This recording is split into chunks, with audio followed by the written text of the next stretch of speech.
I live alone. It's a small, older house on the edge of town. Wood floors that creak in the middle of the night, a front porch no one uses, and trees just close enough to block the stars. The kind of place that feels paused in time, like the world forgot it was here. You check the clock, and it's always just a few minutes after the last time you looked. It was 3:18 a.m. when I first heard it. A sharp, 4-second tone, high-pitched and metallic, blared from my phone like an Amber Alert.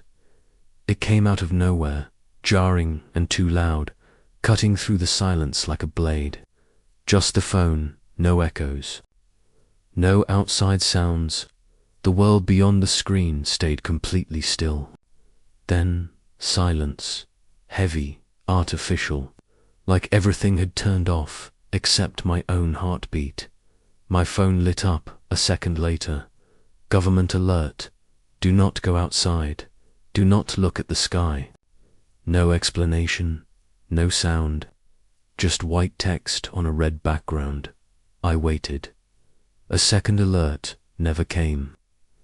The screen just stayed frozen like that, pulsing faintly in my hand.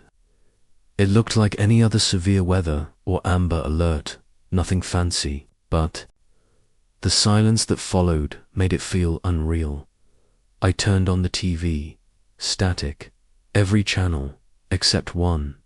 It was a news broadcast, a real one, or it started that way.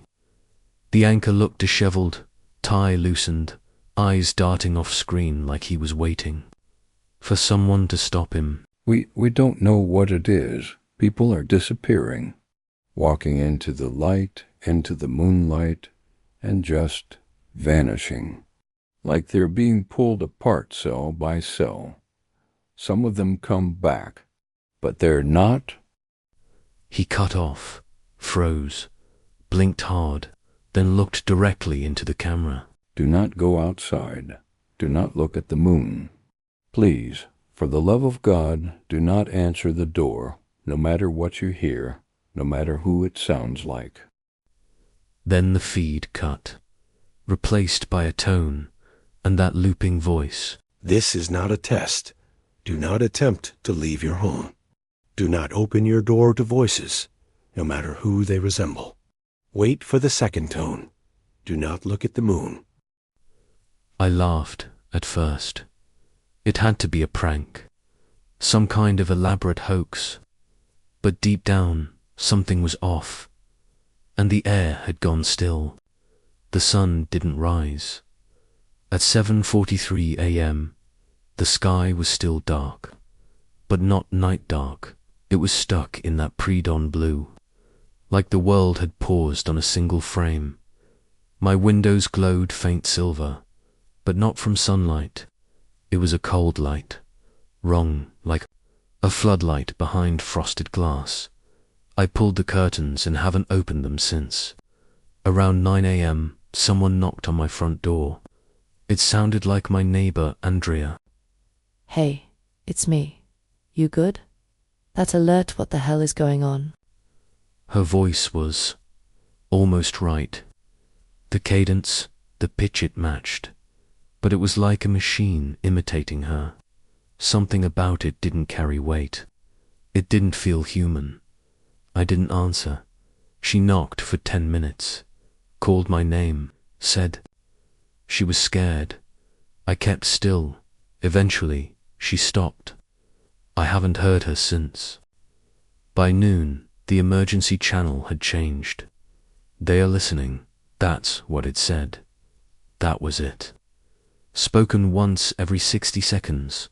Between each repetition, you could hear something breathing. Not one thing, dozens, all in rhythm, like a hive exhaling. I muted the TV. Didn't help. The sound continued, not in the room, in my head. Faint, wet, steady.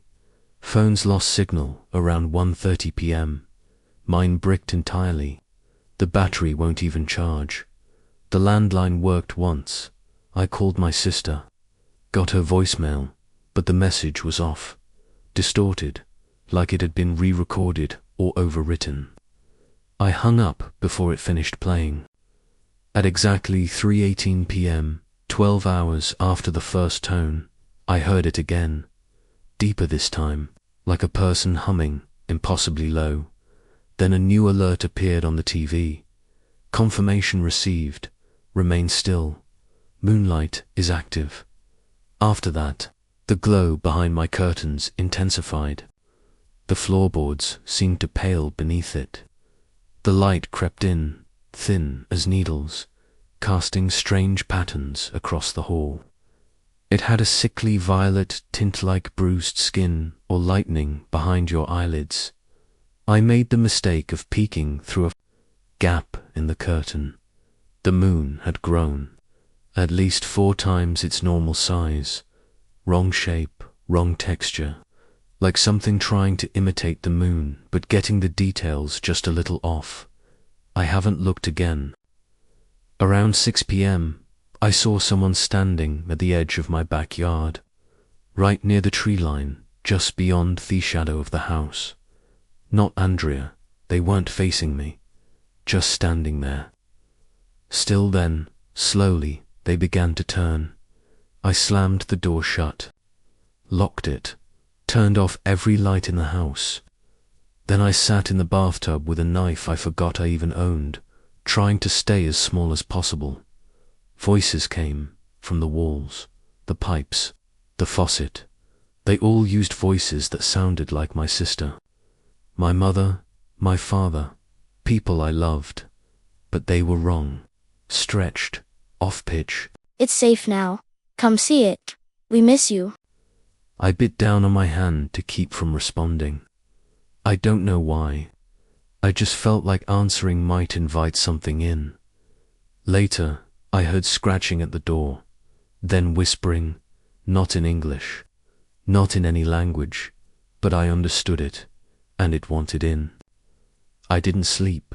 The night just stretched out, hour after hour, with no end and no beginning. I watched the clock blink through 3:18 again. Another tone, lower still. It vibrated in my spine. The voices didn't stop. They changed, though less pleading, more knowing. They started saying things I'd never told anyone. Private things, shameful things, around what I think was morning. My power went out.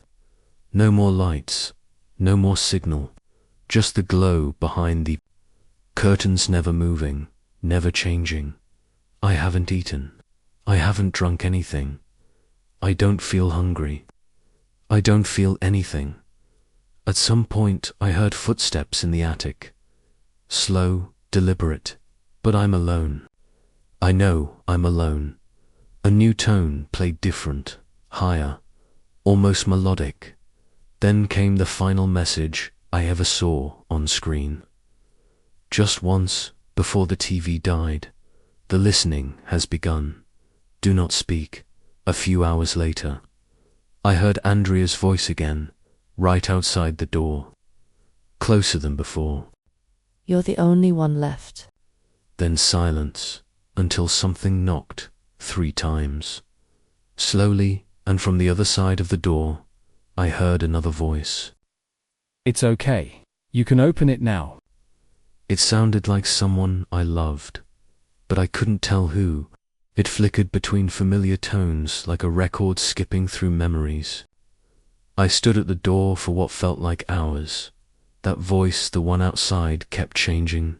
Familiar, but always wrong. I knew I shouldn't. I knew what they said. But I was so tired, it whispered again. You're safe now. Everyone's waiting. And I opened the door.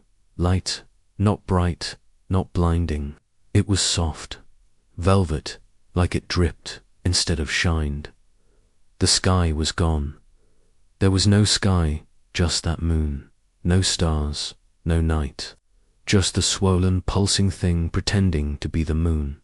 And there were shapes, countless human shapes, motionless in the yard, glowing faintly with the same violet as the moonlight. Like statues soaked in radiation, Faces I recognized, all of them staring at me. I took one step out, and I felt it. It didn't hurt at first. It was a pull like gravity shifting sideways. Like every part of me was being asked to move in a different direction. My vision blurred. My fingertips tingled. The air felt thick, syrupy. I tried to scream, but my jaw wouldn't work. I looked down. My hand was unraveling. Not bleeding, not melting, just coming apart. Fibers splitting like frayed rope.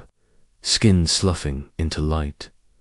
I stumbled back, but the door wasn't behind me anymore. There was no house, only the moon and the hum.